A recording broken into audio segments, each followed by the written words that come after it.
bigyan ng kalakasan ang aming beloved mother, mahal na Panginoon, bigyan mo siya ng maayos sa pagtulog sa Abra, mahal na Panginoon, alisin mo ang pag-alala, alisin mo kanya nararamdaman mula sa ulong, sa talampakan, sa tuhod, mahal na Panginoon.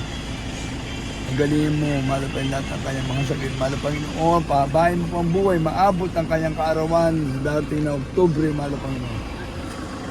Pagpalain mo po si Mother, mahal na Panginoon, Jesus. Hallelujah sa pangunang panalangin ng beloved parents in the Lord, ang panglingkod sa prayer ng beloved sweetheart. We bless in Jesus' name. Hallelujah! Thank you, Lord God, for new life. Thank you for new strength. Thank you, Lord God, Father, in Jesus' name. Amen and amen. Hallelujah kayo. I love you, Jesus. I love you, Jesus. I love you, Jesus. I love you, Jesus. I love you, Jesus. I love you, Jesus. Oh my God. Lord Jesus, hallelujah. Wala, umiyak na ako siya. Hindi, ano yung suna? At talang nagsangit. Ang sangit yung suna, no, ang maka inana.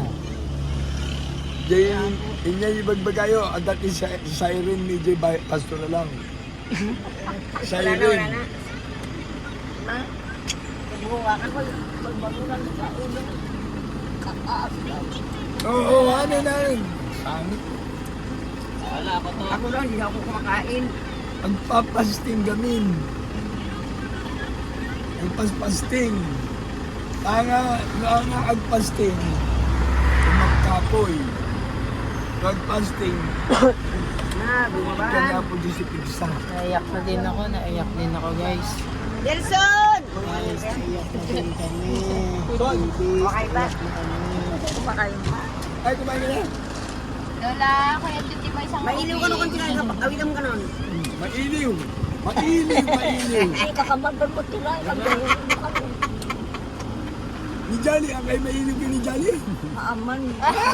Aman. Jolly! Sabi niya ba? Mailiw. Sabi niya bakit uuwi ka? Wala. May picture lang mag-ibig. Isang ikinan na ano ka? Misa ka namin sa ibababay. Ibababay niya misa. Ito naman sa unan. Ano yan, bangka? Ano na si Bandukan? O, ni Dabatin? Bale, at 50 blank kayo. Ay, amo.